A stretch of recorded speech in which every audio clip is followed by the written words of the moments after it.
Hi, my name is Claire. I was Olivia's mentor.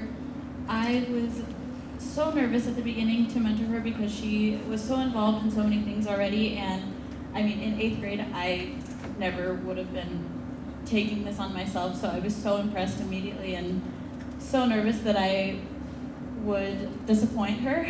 But we really got to know each other, had a lot in common as far as interests, and it was a pleasure to mentor her, and I'm really excited to see what she'll do in the future.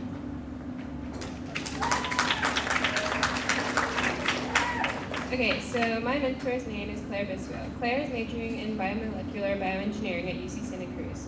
One big thing that we have in common is our love of sports. She has lots of experience in the STEM field. Before our mentorship, she had experience working with Python, and now she has experience with HTML and CSS.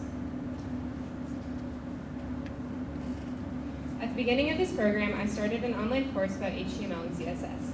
After finishing, Claire and I brainstormed ideas for our project and decided to code a web page.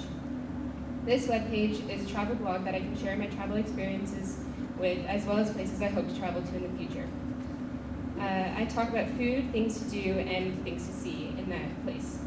I use the skills that I learned from the online class to make my blog informational and visually appealing.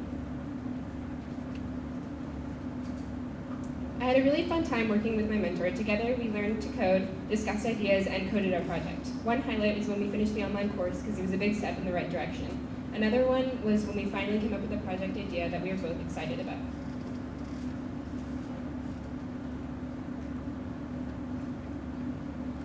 Okay, so for this project, one of the biggest challenges that we faced was linking the CSS file to the HTML file. So for those of you who don't know, HTML is like the text element, so that's kind of what makes everything appear on the screen, but then the CSS is what makes everything colorful and and make it look interesting to look at.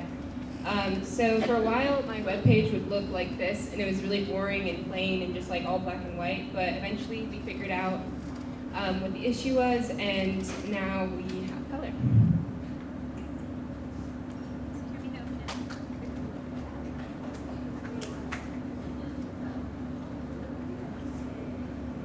So see, now we have all the fonts and the colors, and it's just a lot more pleasing to look at.